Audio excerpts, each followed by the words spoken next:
9월 15일입니다. 출애굽기 15장 1절에서 18절까지 말씀, 모세의 노래라는 제목으로 말씀드립니다. 오늘부터 출애굽기 다시 이제 15장부터 시작합니다. 이렇게 모세는 노래를 시작합니다. 내가 주님을 찬송하렵니다. 그지없이 높으신 분 말과 기병을 바다에 쳐넣으셨다. 주님은 나의 힘, 나의 노래, 나의 구원, 주님이 나의 하나님이시니 내가 그를 찬송하고 주님이 내 아버지야 하나님이시니 내가 그를 높이련다. 주님은 용사이시니 그 이름 주님이시다. 모세는 주님의 이름과 그리고 주님을 찬송하면서 높인다, 그렇게 지금 시작하죠. 이집트에서 나온 후에 이제 바닷가에서 그토록 자신들을 핍박했던 이스라엘 군대의 시체들을 보면서 방금 겪었던 그 놀라운 일을 돌이켜보면서 하나님의 크신 능력을 찬양하지 않을 수 없었던 것입니다. 주님 오른손이 권능으로 영광을 드러내셨습니다. 당시 세계에서 가장 강력했던 최강의 이집트 병거 부대를 하나님의 능력의 오른손으로 그들 바다에 쳐 넣으셨습니다. 그러므로 주님의 오른손은 하나님의 백성에게는 보호와 인도를 상징하는 사랑의 손이지만 대적들에게는 두려움을 느끼게 하는 손입니다. 심판의 손입니다. 그렇게 노래하는 것입니다. 주님의 오른손이 원수를 쳐부셨습니다. 그렇게 노래하죠. 주님께서 큰 위험으로 주님을 대적하는 사람들을 내던지셨습니다. 이 큰 위험이라는 것은 이집트가 잘했음에도 불구하고 그렇게 하신 거 아니라 죄가 너무나 극심했기 때문에 하나님의 분노를 산 것이다, 그런 뜻입니다. 이집트가 10번이나 재앙을 당하고도 계속해서 주님을 대적합니다. 그래서 하나님이 그들을 내던지신 것이다. 이것을 보면서 우리가 느낄 수 있는 것은 겸허하게 자신을 낮추지 않고 하나님께 대항한 그런 세력은 하나님께서 내던지신다, 그런 것을 말합니다. 사실 10번째 재앙을 통해서 이스라엘 백성을 가게 했으면 그걸로 끝나야지, 또 나중에 다시 끝까지 쫓아오는 거, 홍해까지. 그러기 때문에 하나님께서 더 이상의 자비를 베풀지 않으셨던 것입니다. 그렇게 이제 바로가 이렇게 원수는 말하기를 내가 그들을 뒤쫓아 따라잡고 약탈물을 나누며 나의 욕망을 채우겠다. 내가 칼을 뽑아 그들을 멸망시키겠다 합니다. 이게 바로가 다시 군대를 끌고 올 때 내가 라고 다시 교만한 그 모습을, 잔인한 그 모습을 볼 수가 있는 것입니다. 자, 그러나 주님께서 바람을 일으키시니 바다가 그들을 덮었고 그들은 거센 물속에 납덩이처럼 잠겨 버렸습니다. 바싹 이스라엘의 뒤를 쫓아왔지만, 바다까지 들어갔지만 하나님께서 바람을 일으키시니 바다에 들어갔던 바로의 군대는 하나도 살아남지 못했다라고 기록되어 있죠. 자, 이제 모세의 기도가 계속됩니다. 주님, 신들 가운데서 주님과 같은 분이 어디에 있습니까? 주님과 같이 거룩하시며 영광스러우시며 찬양을 받을 만한 위엄이 있으시며 놀라운 기적을 일으키시는 그런 분이 어디에 있겠습니까? 없다는 거죠. 이 고백은 여호와 하나님만이 유일한 하나님이시라는 고백이죠. 근데 이런 고백을 받으시기 위해서 하나님께서는 출애굽의 놀라운 기적 역사를 성취하신 것입니다. 하나님은 찬양받을 만한 위엄이 있으시다.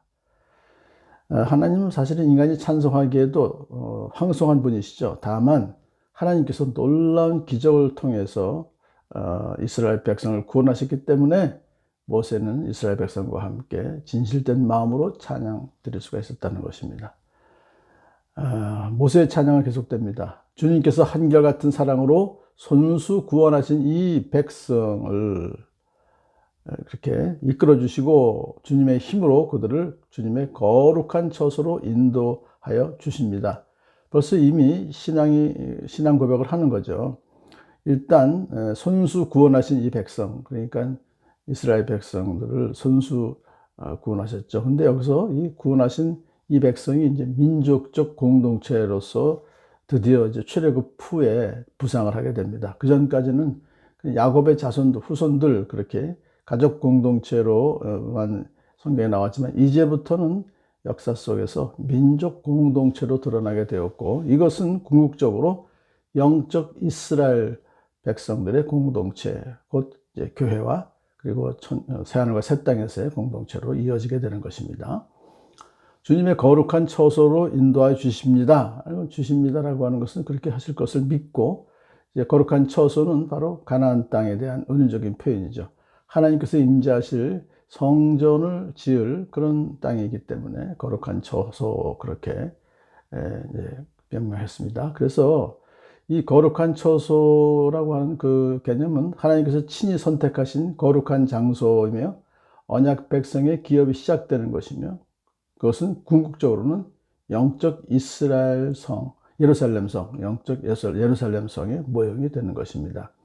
하나님께서는 이스라엘 백성들을 이끌고 가실 곳이 단지 가시적인 육신의 땅 가나안 땅이 아니라 영적 예루살렘 성, 새 하늘과 새 땅으로 인도하실 것입니다.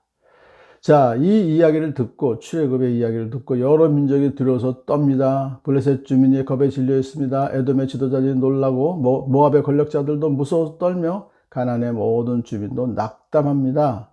그들이 모두 공포와 두려움에 사로잡혀 있습니다. 아니, 이스라엘 백성이 이집트에 놓여있던 그런 자들이 당시 최강을 자랑하던 그 이집트 군대를 무찌르고 기적적으로 홍해를 건너서 이제 오고 있다는 사실을 곧 다 알려지게 될 것이죠. 그러면 가나안과 그 주변에 살고 있던 여러 민족들에게 큰 공포가, 두려움의 대상이 되는 것입니다. 자, 그래서 그것을 알 수 있는 것은 바로 여리고성을 이제 정탐 같은 두 정탐꾼에게 기생 라합이 고백했던 바로 그것이요. 완전히 공포와 두려움에 사로잡혀 있습니다. 여리고성 안에 있는 사람들. 자, 그것을 이제 보면서 이것이 바로 훗날 가나안 정복 전쟁의 대상이 될 가나안 족속들의 사기를 급격히 저하시키는 심리적 요인이 되었죠. 계속됩니다. 주님의 권능의 팔 때문에 주님의 백성이 다 지나갈 때 그들은 돌처럼 잠잠하였습니다. 잠잠하였습니다는 것은 미래에 일어날 일이죠. 그런데도 불구하고 마치 그런 일이 일어난 확실한 사건들처럼 표현한 것은 믿음의 표현인 것입니다. 주님께서 그들을 데려다가 주님의 소유인 주님의 산에 심으실 것입니다. 주님, 이곳이 바로 주님께서 손수 세우신 성소입니다. 주님께서 계시려고 손수 세우신 성소입니다. 벌써 이것도 미래에 일어난 일인데 다 그렇게 확정된 것으로 믿음으로 선포하는 것입니다. 예루살렘에 세워질 성소를 믿음의 눈으로 바라보면서 모세는 신앙을 고백합니다. 주님께서 영원토록 다스리실 것입니다. 출애굽하고 난 후에 하나님은 단순히 이스라엘 백성만 구원하시는 것으로 끝나는 것이 아니라 이제 영원토록 다스린다는 것은 바로 이스라엘과 온 세계를 언약의 땅에서 영원히 통치하실 것입니다. 하나님이 우주적인 왕이심을 드러내실 것입니다 라고 찬송이 끝납니다. 오늘도 영원히 영원 무궁토록 주님께서 다스리실 것을 믿고 언제나 어디서나 주님께 찬양 올려드리는 저와 여러분 되길 간절히 소원합니다.